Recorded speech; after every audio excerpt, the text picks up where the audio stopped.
apakah saudara pernah menetapkan seseorang menjadi tersangka ketika bertugas di kepolisian? Ya. Yang kedua, apakah saudara setuju OTT tetap dilaksanakan? Yang ketiga, epicentrum korupsi di Indonesia saat ini di lembaga apa? Epicentrum, pusat. Dulu pernah ada pimpinan KPK yang lama menilai epicentrum itu ada di parlemen. Setelah itu berubah, makanya saya tanya, epicentrum itu sekarang di mana? Yang keempat, saudara setuju tidak rancangan undang-undang perampasan aset? Kalau saudara setuju, isi utamanya apa? Yang kelima,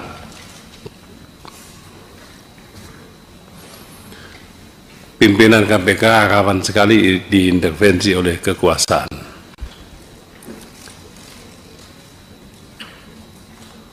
Apabila saudara diperintahkan supaya si A ditetapkan sebagai tersangka, korupsinya memang gamblang sekali, tetapi si yang punya kuasa tadi perintahkan, ini dokumennya, ini buktinya, tolong saudara tetapkan jadi tersangka. Apakah saudara menolaknya atau saudara nanti akan melaksanakan dengan baik perintahnya? Terakhir, jika saudara jadi pimpinan KPK nantinya, apakah saudara menolak atau tidak menolak jika ada para pihak, kalau para pihak ya, atau calon tersangka? Calon tersangka kan bisa kirim surat dulu, belum jelas statusnya, tiba-tiba si calon tadi kontak Anda melalui Anda punya tangan kanan, tangan kiri, ketemu. Menurut saudara itu diperbolehkan, dibenarkan, dilayani atau tidak?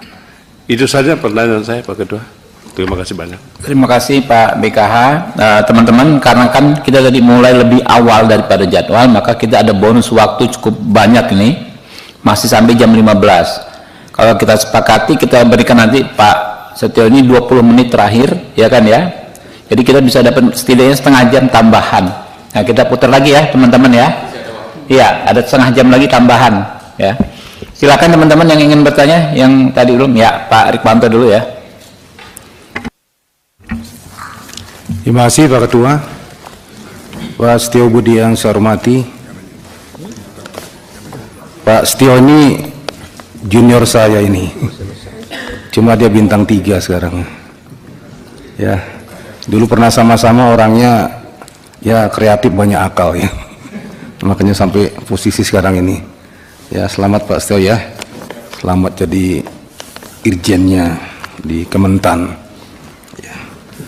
Pak Setio, seperti kita ketahui bersama, korupsi itu kan rumusannya 2 ya yang kita sepakati, need dan greedy ya, kebutuhan dan keserakahan.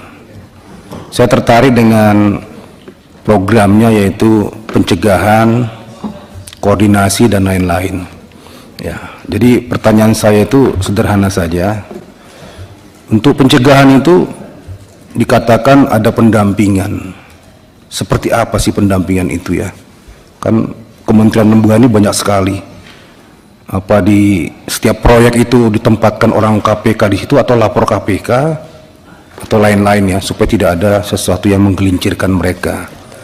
Yang kedua untuk masyarakat. Masyarakat ini kan kebanyakan dalam tanda petik kita katakan korupsi itu karena need, ya, kebutuhan. Apapun alasannya kami butuh, kebutuhannya nggak bisa habis memang. Itu bagaimana habit, kultur, kebiasaan itu bisa hilang dari masyarakat. KPK harus apa di situ? Ya, jadi masyarakat menganggap kadang-kadang dia mencari sesuatu dari pekerjaannya, apapun pekerjaannya, yang di luar gaji pokoknya, yang di luar daripada penghasilannya, sesuatu yang dia dapatkan di luar itu sebagai sebuah keahlian, ya, itu sebuah kecakapan, padahal itu sebuah kesalahan. Tapi mereka menyadarinya itu sebuah yang harus ditempuh gitu loh, dalam rangka survive tadi, need tadi. Ini KPK harus berbuat apa untuk pendidikan kepada masyarakat? Terima kasih Pak Ketua. Pak Frederick ya, silakan Pak. Pak Nasir Zamil berkenan ya. Oke. Terima kasih Pak Ketua. Assalamualaikum warahmatullahi wabarakatuh. Pak mengajukan pertanyaan, sangat antusias sekali dengan Pak Setio. Mungkin silakan jawab Pak. Waktunya 15 menit Pak ya. Dirangkum, kalau ada yang sama dijawab dalam satu jawaban. Ya. Silakan. Baik, terima kasih Bapak Ketua. Kami mencoba menjawab satu demi satu, mudah-mudahan dengan cepat kami coba jawab. Jadi yang pertama terkait bagaimana KPK, yang pertama tentang bahwa selama ini belum maksimal, ya kondisinya memang hal-hal yang menyebabkan belum maksimal ini karena ada beberapa hal penanganan perkaranya itu disebabkan karena kondisinya memang ada permasalahan-permasalahan internal yang terjadi di internal. Tadi Pak Safroni sampaikan bahwa faktor-faktor yang terjadi selama ini itu dibandingkan dengan kejaksaan itu lebih banyak, sehingga lebih banyak di internal sendiri lebih apa ya istilahnya, mungkin ngubuk di dalam saja gitu, sehingga langkah-langkah strategis yang harus dilakukan menurut saya harus merubah IQ-nya, harus lebih banyak kepada kasus-kasus yang lebih besar, lebih kepada kasus-kasus yang kecil itu tidak lagi, tetapi kepada kasus yang lebih besar. Kemudian kepada permasalahan-permasalahan sumber daya alam. Nah, ini juga harus lebih ditujukan lagi. Kedeputian pencegahan itu juga harus lebih fokus kepada masalah-masalah sumber daya alam. Kemudian kasus-kasus yang belum terungkap